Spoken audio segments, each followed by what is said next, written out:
Growing up an introvert, I cherished my alone time, especially when my parents went out of town. The house was my kingdom, a place where I could fully relax. But one night, during one of these blissful periods of solitude, my sense of security was shattered in the most terrifying way imaginable.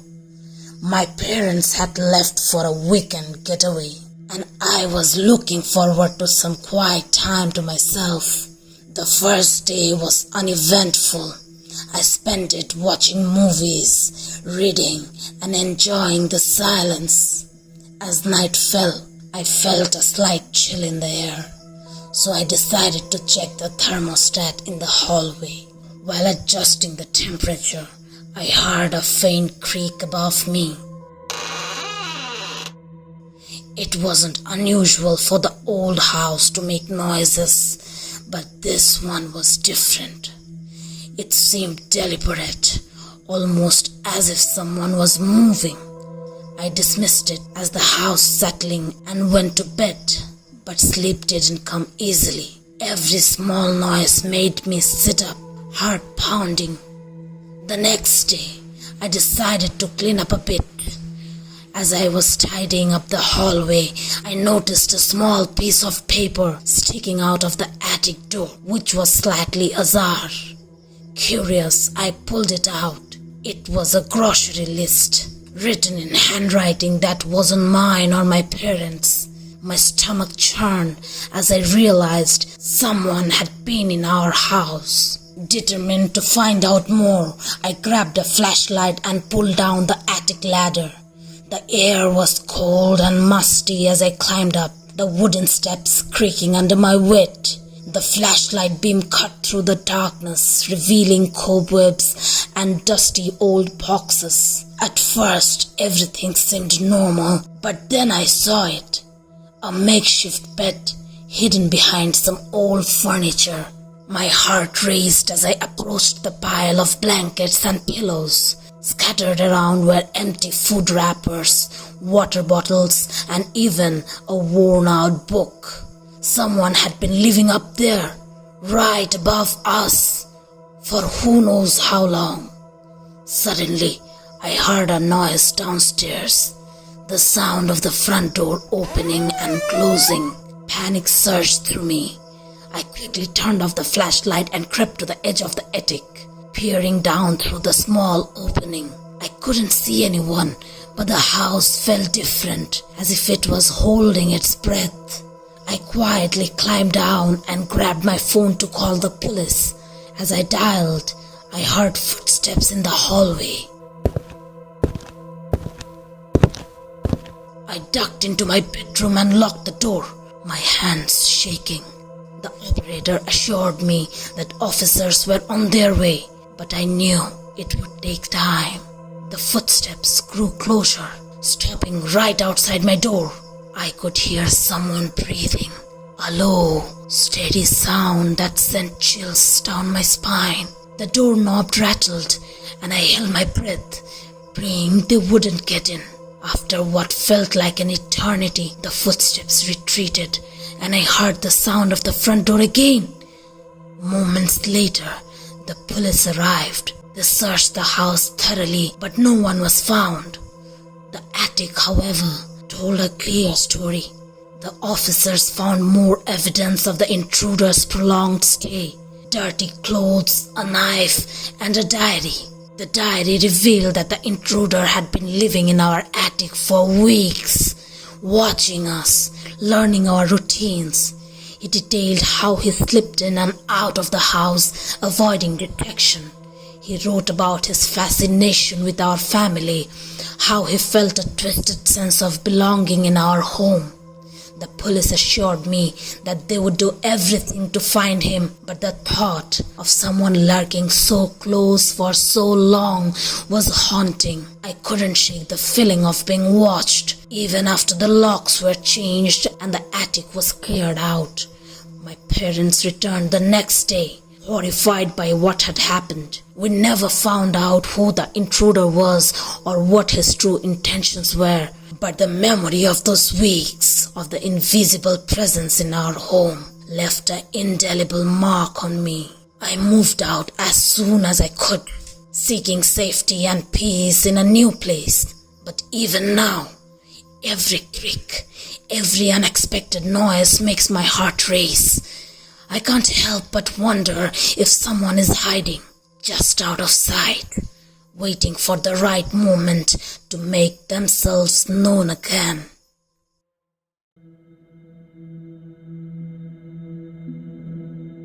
My evenings were always predictable. As an introvert, I thrived on routine. After work, I would come home, prepare a simple dinner, and unwind with a book or a movie. My house, situated on the edge of a quiet suburb, was a place of peace and solitude. But one night, a series of mysterious phone calls turned my sanctuary into a place of terror. It started on a Wednesday evening. I had just finished dinner and settled on the couch with a new novel. The house was quiet. The only sound was the occasional creak of the wooden floorboards. As I got lost in the story, the phone rang. Startled, I glanced at the clock. It was nearly 10 p.m., an unusual time for anyone to call me. I answered the phone, but there was only silence on the other hand. "Hello," I repeated, but still no response. Annoyed, I hung up and returned to my book. A few minutes later, the phone rang again. This time I let it go to voicemail, but whoever it was didn't leave any message. For the next hour, the calls continued, each one marked by the same eerie silence. By the fifth call, I was genuinely unnerved. I decided to unplug the phone and go to bed, hoping that would be the end of it. The next night, the call started again, even though the phone was still unplugged. This time, it was my cell phone. The number was unknown, and every time I answered, there was only silence. I blocked the number, but the calls kept coming from different numbers. The silence on the other end was unnerving, as if someone was listening, waiting. Desperate for answers, I called my phone company, but they couldn't trace the calls. Frustration gave way to fear as the calls continued over the next few days. The silence felt menacing, like an invisible presence was intruding into my life. On Friday night, I decided to take matters into my own hands. I set up my old tape recorder to record the calls, hoping to catch some clue. The phone rang as usual, and I let it go to voicemail. After the fourth call, I played back the recording. At first, there was nothing but silence, but then, faintly, I heard breathing.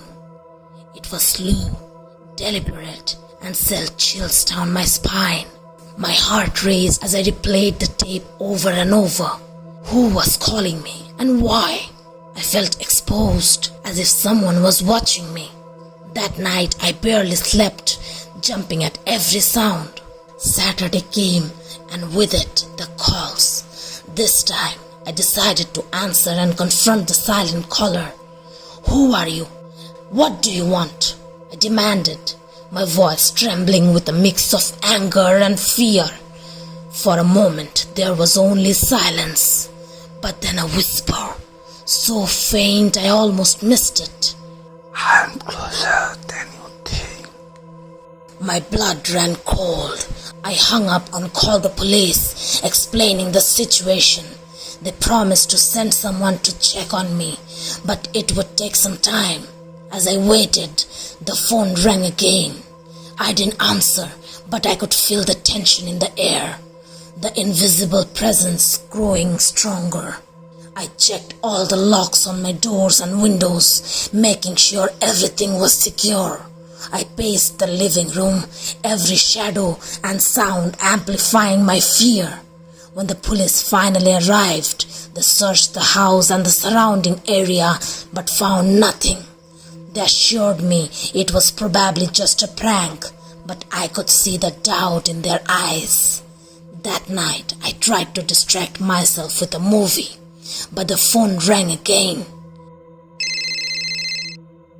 I ignored it, but then I heard a noise from the basement, a soft thud, followed by a scraping sound.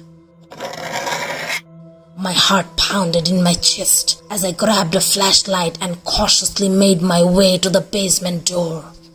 I opened the door and shone the light down the stairs.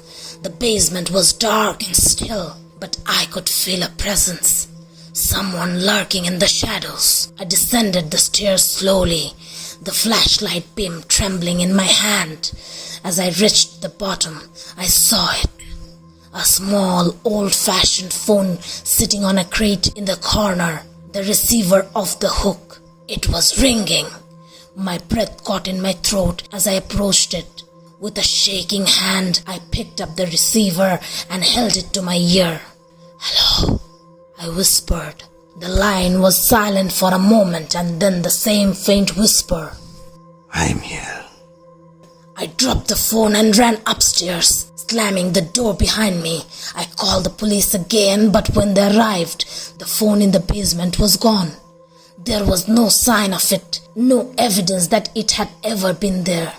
The police were baffled, and I was left with a lingering fear that I couldn't shake. I moved out of that house soon after, leaving behind the memory of those silent calls and an unseen presence that had invaded my life.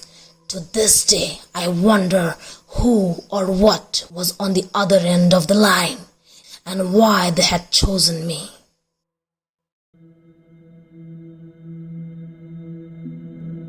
Being home alone was never an issue for me. As an introvert, I enjoyed the solitude and the chance to unwind in my own space. My parents often traveled for work, so I was used to holding down the fort. However, one night changed my perspective on solitude forever. It was a chilly autumn evening, and my parents were out of town for a conference. I had spent the evening watching TV and catching up on homework. Around midnight, I decided to call it a night. As I was turning off the lights and headed upstairs, a loud knock echoed through the house. I froze. It was unusual for anyone to visit at this hour. The knocking continued, insistent and unnerving. I hesitated, then cautiously approached the front door. Through the peephole, I tried to see who it was, but the porch light was out and the darkness was impenetrable. I could make out vague shapes, but nothing distinct. My heart pounded in my chest as I contemplated my next move. I knew better than to open the door to strangers at this hour. I decided to speak through the door. "Who is it?" I called out, trying to keep my voice steady. We are looking for you, parents. A muffled voice replied, calm but firm. Are they home? I didn't recognize the voice, and a cold dread settled over me. "They are not here," I said. "Who are you?" There was a brief pause. We need to speak with them. The voice said again, slightly more urgent this time. It's important. My instinct screamed that something was wrong. "I'm sorry, but you need to leave," I said firmly. "Come back during the day if you need to speak with them." For a moment, there was only silence. Then I heard the sound of footsteps retreating. I waited until I was sure that they were gone before stepping away off the door, my hands trembling. I checked all the locks and turned on every light in the house, trying to dispel the shadows that seemed to close in around me.